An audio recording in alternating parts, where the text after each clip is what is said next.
नमस्कार मित्रांनो मुख्यमंत्री माझी लाडकी बहीण ही योजना शासनाकडून महिलांना आर्थिक सहाय्य देण्यासाठी अलीकडेच सुरू करण्यात आलेली एक महत्त्वाकांक्षी अशी योजना आहे। या योजनेसाठी पात्र ठरणाऱ्या महिलांना दरमहा 1500 रुपये दिले जाणार आहेत। म्हणजेच एका पात्र महिलेला एका वर्षात 18,000 रुपयांचा लाभ हा मिळणार आहे। राज्यातील 21 ते 65 वर्षे वयोगटातील महिलांना म्हणजेच विवाहित, विधवा, घटस्फोटित, निराधार महिला तसेच ज्यांचे कौटुंबिक वार्षिक उत्पन्न हे 2.5 लाखांपेक्षा कमी आहे अशा महिलांना या योजनेचा लाभ हा दिला जात आहे। तसेच मित्रांनो, कुटुंबातील एका अविवाहित मुलीलाही या योजनेचा लाभ मिळणार आहे। या योजनेचा लाभ फक्त महाराष्ट्रातील रहिवासी असणाऱ्या महिलांनाच मिळणार आहे। परंतु ज्या महिलांचा जन्म हा परराज्यात झाला असेल आणि ज्यांनी महाराष्ट्रात अधिवास असणाऱ्या पुरुषांबरोबर लग्न केले असेल अशा महिला देखील या योजनेचा लाभ घेऊ शकतात। या योजनेचा लाभ घेण्यासाठी 1 जुलैपासून अर्ज हे सुरू झाले आहेत।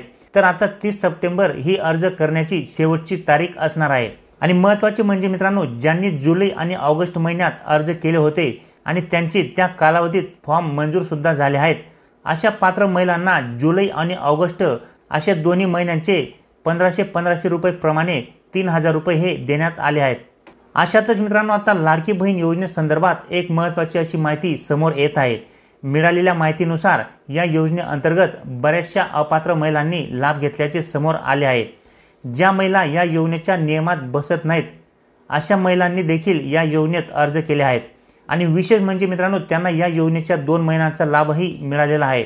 तर ज्या महिलांनी अपात्र असूनही या योजनेचा लाभ घेतलेला आहे, आता अशा महिलांकडून पैशांची वसुलीही केली जाणार आहे।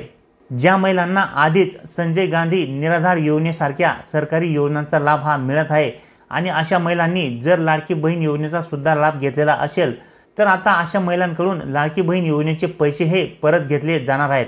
एकंदरीत मित्रांनो, सरकारी योजनाचा डबल लाभ घेतलेल्या महिलांकडून हे पैसे वसूल केले जाणार आहेत। तसे पाहिले तर ज्या महिलांना संजय गांधी निराधार अनुदान योजनेचा लाभ आधीच मिळत आहे अशा महिला लाडकी बहीण योजनेसाठी अपात्र ठरतात। मात्र तरीही काही महिलांनी या योजनेअंतर्गत अर्ज केले आहेत आणि त्यांना लाभही मिळालेला आहे। त्यामुळे मित्रांनो, आता अशा अपात्र महिलांकडून लाडकी बहीण योजनेचा लाभ घेतला असल्याचे समोर आले आहे। यामुळे आता अशा अपात्र महिलांकडून या योजनेच्या पैशांची वसुली केली जाणार असल्याची माहिती मिळाली आहे। दुसरीकडे मित्रांनो, काही लाडकी बहीण योजनेच्या पात्र लाभार्थ्यांच्या खात्यात जुलै व ऑगस्ट महिन्याचे पैसे जमा झाल्यानंतर बँकांच्या माध्यमातून मिनिमम बॅलन्स मेंटेनन्स केला नाही म्हणून रक्कम कपात करण्यात आली आहे। तसेच काही प्रकरणांमध्ये कर्जाच्या थकीत हप्त्यांमध्ये ही रक्कम वळवण्यात आली आहे। म्हणजेच लाडकी बहीण योजनेचे पैसे मिळूनही काही बहिणींना याचा लाभ हा मिळू शकलेला नाहीये। लाडकी बहीण योजनेच्या रकमेतून कोणत्याही प्रकारे पैसे कापू नये अशी सूचना बँकांना असताना देखील बँकांकडून बहिणींचे पैसे कापण्यात आले।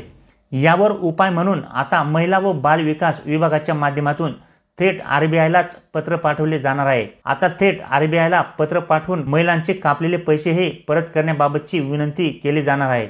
अशा प्रकारे मित्रांनो, आता ज्या महिलांनी अपात्र असूनही लाडकी बहीण योजनेचा लाभ हा घेतलेला आहे त्यांना अगोदरच एका दुसऱ्या सरकारी योजनेचा लाभ सुद्धा मिळत आहे आणि त्यांनी लाडकी बहीण योजनेचा देखील लाभ घेतला तर आता अशा महिलांकडून या पैशांची वसुलीही केली जाणार असल्याची माहिती मिळाली आहे।